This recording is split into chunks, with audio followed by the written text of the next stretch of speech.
spun out of DSM and Fonterra, and were fortunate enough to bring some of that technology with us into Vivici. So we had a head start technology-wise.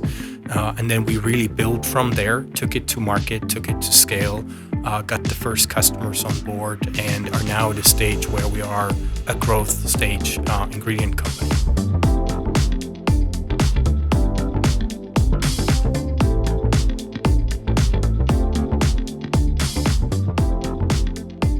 Welcome to the Innovation Quarter podcast, where we shine light on innovative entrepreneurs and companies from the region of South Holland in the Netherlands to the world. My name is Olga Golbova, and in this episode, we're going to explore the future of high-quality dairy proteins made without the cow. And our guest today leads a Dutch ingredient company that uses modern biotechnology to produce milk proteins in a whole new way. They taste and function just like traditional dairy, but they're made using yeast instead of livestock. It's pretty amazing, right? And with me today is Stephan van Sintviet. He's the CEO of Vivici. Great to have you here, Stephan. Great to be here. Thank you. And you've spent years in global biotech and food innovation roles. And in 2023, you made the switch to a startup scale-up. What triggered you to make the step and to say, hey, I'm going to lead this mission further? So I've always been drawn to mission-driven biotech companies that work on sustainability in one form or another. And that work brought me in contact with how the global food system works and also how the global food system is broken. And once you sort of realize the scale of the impact that we're having with the way that we make and consume food, it's hard to unsee that information, right? And when the opportunity presented itself to actually use biotechnology, fermentation, to take a stab at solving this problem, I really jumped on it. It was quite the opportunity, and since then we're working on the protein transition. Vivici actually is a precision fermentation venture born in the Netherlands, and it was founded in late 2022. And it's not a typical early stage startup. So the company already was in its growth and a go-to-market phase. And it builds on years of experience and a joint research and development by Fonterra and DSM. If we zoom in for a second, and if you could describe Vivici's mission in one sentence, what's the change you're aiming to make in the global food system? Well, our mission is to make the promise of dairy protein from precision fermentation a commercial reality. And the reason that I emphasize commercial is because, technologically it's not very challenging. It is already a technological reality today. But in order to have the positive impact, we need to do this at scale in an economically viable way. And so that is the mission of Vivici. So you're a science-driven company that's actually ready for a commercial rollout. How do you make a science-driven company actually ready for that? That's a great question. I think we were fortunate enough that we were already leaning on a fairly mature set of technologies. So industrial biotech to make food ingredients is not novel. We've been doing that since 30, 40 years. And so shifting that technology and applying it to proteins that are made and consumed globally at a large scale, that is really the innovation. And of course, we, as you alluded to, we spun out of DSM and Fonterra, and were fortunate enough to bring some of that technology with us into Vivici. So we had a head start technology-wise. And then we really built from there, took it to market, took it to scale, got the first customers on board, and are now at a stage where we are a growth stage ingredient company. Yeah, let's talk more about that, about the growth stages that you're going through. Maybe we can dive in a little bit deeper in how do you really make sure that Vivici's products reach the market, and which market exactly are you entering right now? Absolutely, yeah. So the challenge when making protein from precision fermentation is twofold, right? The first one is you're entering a market that is absolutely enormous. Protein for human nutrition is a enormous market. It's been optimized for many, many centuries, and so it's very cost competitive. And so if you want to enter that market, you have to be able to bring your protein to market at a competitive price, which means your technology doesn't just have to be high performing, it also needs to be extremely cost competitive, right? And so that technological challenge is kind of twofold. It's, building smart biotechnology, but also having the industrial scale to then execute on that at a cost-effective price point. And so that's the one challenge. The other challenge is because we're doing something that's quite novel, that consumers may not have heard from, you have to go out and tell the story in the market. You have to work with partners, make great consumer products that people love, and really get that adoption going, right? So those are really the two things that we focus on at Vivici to try and make this a success. Yes, and which points are you right now? Which market are you entering right now? So we are on the market with our ingredient in the US. So like you said, we are a B2B ingredient company. So we focus on making the best protein that we can.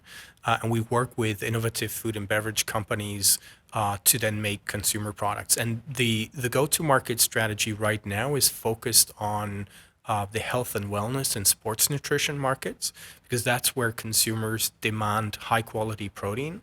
But they also are very educated about the protein and its nutritional functions, and that's also a market segment where the consumer is willing to pay a little bit more for the kind of products that they're seeking. So it might not be a very, very large mainstream market, though it is quite sizable, but it is the right market for Vivici to enter. And as you can see, we have some examples here on the table of ready-to-mix sport nutrition powders, protein bars, protein waters. Those are the kind of products that our customers are designing.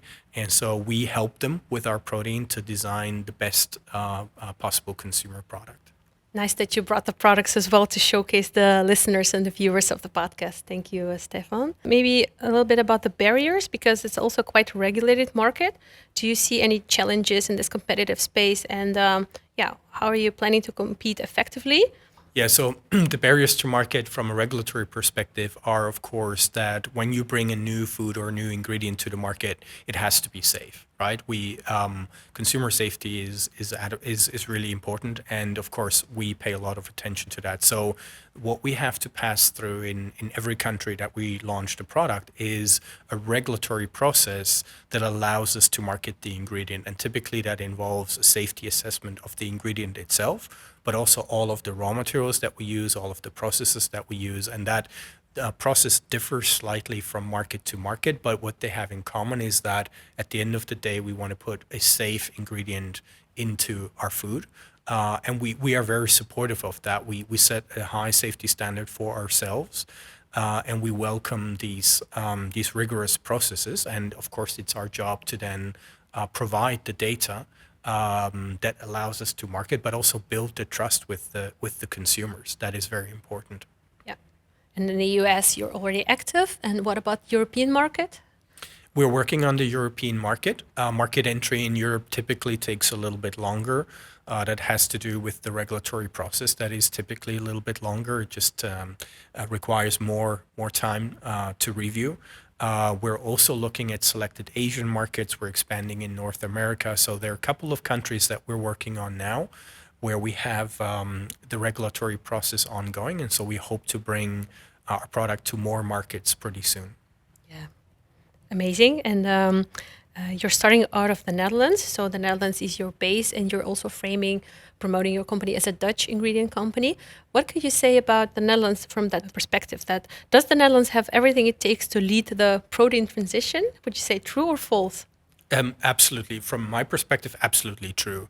If you actually think about it, the Netherlands has a biotechnology history, a very strong food tradition, and a very strong agricultural tradition. And so these are the three elements that you actually need to be successful in this new space that we sometimes call food tech or agri-food tech. It's really a combination of those disciplines, right? And you also have a lot of very knowledgeable talent that is available in the Netherlands. So all the ingredients to build successful companies and take a lead in this protein transition, they are there in the Netherlands. So it's a matter of exploiting that and building great companies. And you're based right now in Leiden. Also knowing that you started off the Planet Bio in Delft. So there are different ecosystems you've made use of, Delft, Leiden, but also Wageningen. Could you tell more about that triangle between the three cities? Yeah, I think that triangle is an example of the strength that we just talked about of the Netherlands, right? That you have these various hubs where there's different skill sets that collectively all contribute to the Netherlands as a successful location for these type of disciplines. And so I think, as the Netherlands, we have the ingredients to be successful. And it's important that we don't think in silos, that we don't think of them as separate hubs or ecosystems, but that we think about how they can synergize and be interdisciplinary and really combine these skill sets to be successful. Yeah. Uh, you received support from all the three of them. Could you name a little bit more about the support that you received from each of the hubs? Yeah, I think all of the hubs are outstanding at helping startups in the early days and getting them along. So there's, of course, access to incubators. There are accelerator programs. There are regional companies that help with funding or that help with networking or make introductions to potential international partners, etc.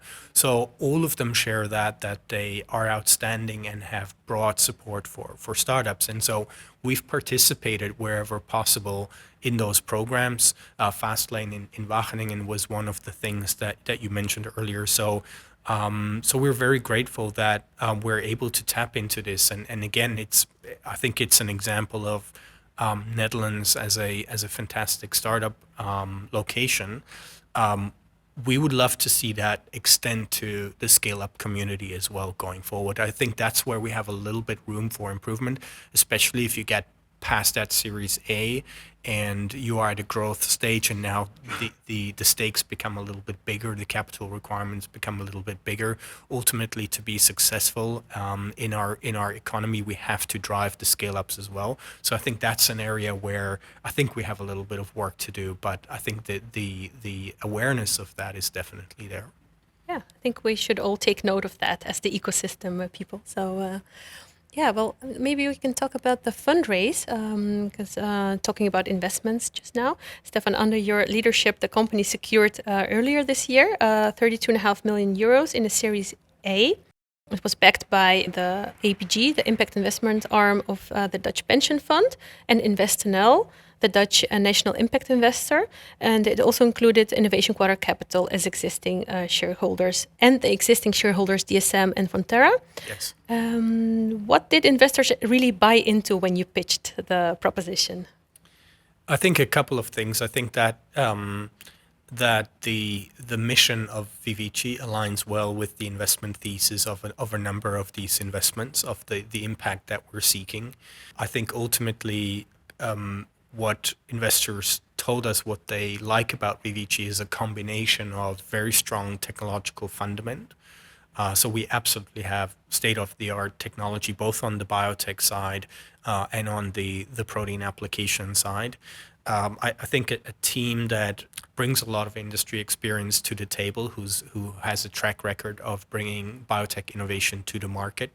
And then I think we've shown that we're able to execute in the first 1.5 years, hit our milestones, do what we said we were going to do. And I think that combination sort of was an appealing package in the end. And so we're thrilled that round came together, especially in a difficult environment where fundraising is challenging and continues to be challenging. So we're thrilled with that investor base.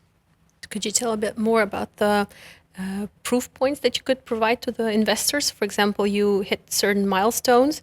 Like you just mentioned, you have fully scaled the process of the fermentation, so to a certain amount of liters. So you really needed to provide them numbers, right? Absolutely, yes. So a couple of things that any investor, the ones that looked at us and ultimately turned us down, and the ones who ended up investing in us, they all ask the same things, right? What's your technical maturity? Can you actually execute that? Do you have line of sight on doing this on a profitable scale, right?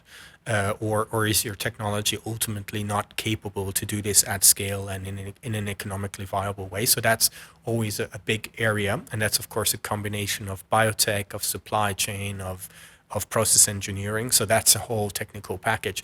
And then the other side of the coin is, of course, do the customers care? Like how much commercial traction have you been able to build? What is the market saying? What is their willingness to pay? And so you get these two sides of that coin, right? Your technological ability to execute and execute with a certain cost structure, and then the product market fit that you need to have to then actually put it into the market at a certain price point and a certain volume. And I think we were able to show prior to Series A that we had made really good strides towards that. We had very, very solid technical data, very solid commercial data, and ultimately that was convincing. I think with that Series A funding in the bag, we're not done by any means, right? Now is really the time to prove that we can onboard customers on a larger scale, that we can really scale this up, that we can reach profitability, etc. So those are the proof points that we will now have in front of us for the Series B.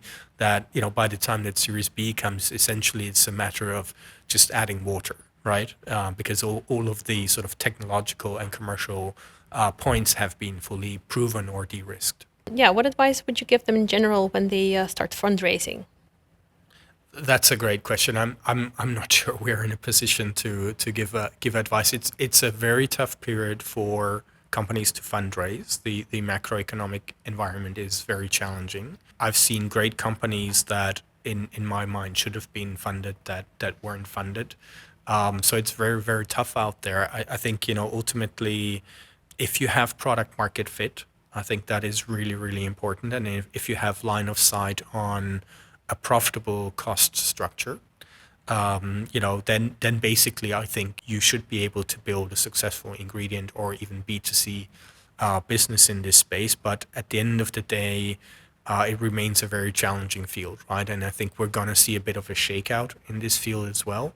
And look, the Vivici team is working hard every day to bring wonderful products to the market, and we hope to be amongst the ones that will lead the protein transition.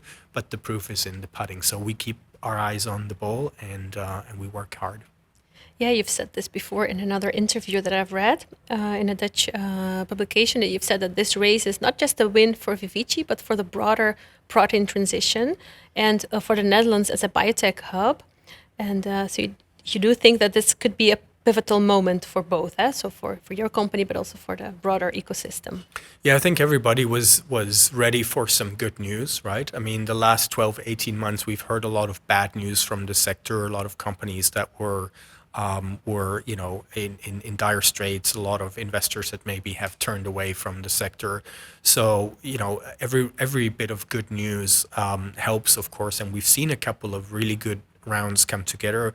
A couple of companies that have launched fantastic products have successfully raised. So I think collectively we've shown that there is such a thing as a second wave in this industry that is coming after the first wave that was maybe not as technologically sound, or perhaps a little bit overselling what was possible or what they had from a technology and consumer perspective, and a second wave of companies that is now a little bit more down to earth, a little bit more execution oriented. So I see Vivici and a couple of others in this space that are operating like that, and we're seeing rounds come together. So I think those are positive signals for the sector. Yeah, so if we summarize about the technological and the business part of it, maybe we can also zoom into the team, because the most important thing is you have the team on board. And I read that Vivici's leadership team are the founding members of the company, bringing 85 years of industrial food ingredients experience. So you have really a scientist, food technologist, and business developers on board. And many team members come from major players like DSM and Fonterra and have deep tech and food backgrounds. So yeah, maybe you could zoom into which skill set made the difference actually in the breakthrough to your first customer contracts. So first of all, thank you. I think we have a fabulous team that is really super aligned with the mission. We're either biotechnologists or we're foodies. We all come from the food industry, from the food ingredient industry, from the industrial biotech background. So everybody brings an element to the table that is super relevant. I think what is the most important in a company like Vivici is to be extremely consumer centric, right? And to design with the consumer in mind, design with the end in mind, and make ingredients that allow innovative food and beverage companies to make really great consumer products, and to understand where those consumer markets are going, and to understand what kind of protein with what kind of properties do we need to bring to the market to dovetail into those trends, right? Whether it's sports and health and wellness, whether it's the protein in everything trend, whether it's it's trends in medical nutrition or in adult nutrition, understanding these markets and understanding what is really required, and then designing that back into the science. And I think that's a mindset that we've had from day one, and that has proven very, very strong, right? I think a lot of the biotech companies that we see in the space, they're very technology forward. They're maybe founded by one or two scientists coming out of university that have a process in the lab, and they design very technology forward. We design consumer backward. That's a great insight, I think, for our listeners as well. So what do you hope to achieve with Vivici in, say, 3 to 5 years? So I think that what we would love to do is be amongst those companies, the first handful of companies that show that you can do this at a large scale and be profitable while doing that, right? And really bring protein from fermentation to the market and bring it to become a mainstream ingredient that is embraced by consumers in various product formulations around the world. That is really what we would love to prove. I think once you have Vivici and a couple of other companies really demonstrating that, I think the floodgates will open and people will really see, okay, fermentation is a technology that you can apply broadly towards helping along the protein transition, right? Ultimately, that's the mission. We want to go from what is a very animal protein centric system to a system that is more balanced, that is more complementary, and has the various sources of protein that we can think of: fermentation based, plant based, but also cell culture based, etc. So move that protein transition along towards a more sustainable protein mix for the future. I think it's a great time to be working in your role in this moment, to really ride that wave and to see that transition. So, and for yourself, Stephan, where do you see yourself in a couple of years? Well, the management team is super committed to Vivici. We want to build this company into a successful company. So I'd like to see this through and get to Vivici to a point where we are a company that has a portfolio of sustainable proteins made by fermentation, a sound P&L structure, a good customer base, and then, like any startup, the question of where do you go from there? Is there an exit? Is there an IPO? Is there a trade sale? Those are questions that will come. For now, we're focusing on building the best company we can. Great. Yeah, I think we're going towards the end. So just one more question. Do, dare, or truth? Which one do you pick? Truth. What's one truth about entrepreneurship that you wish you've known earlier? Ooh, that's a great one. In VC-powered deep tech industries, there seems to be a level of show business that I may have underestimated when I came into Vivici. Right, I see a lot of hype. I see a lot of overselling. I see a lot of hot air, and I'm not sure we're doing ourselves a favor as an industry by pursuing capital in that way. From a founder's perspective, and I'm not sure we're doing ourselves a favor from a VC perspective if we reward that type of behavior. So I'd like to see a little bit more sincerity, a little bit more down to earth and realism. I think ultimately that will serve us better in the long run. Well, thank you, Stephan, for your insights and this conversation. And it's been science, sustainability, and scale all in one story. And I wish you really good luck further scaling your company. Thank you so much.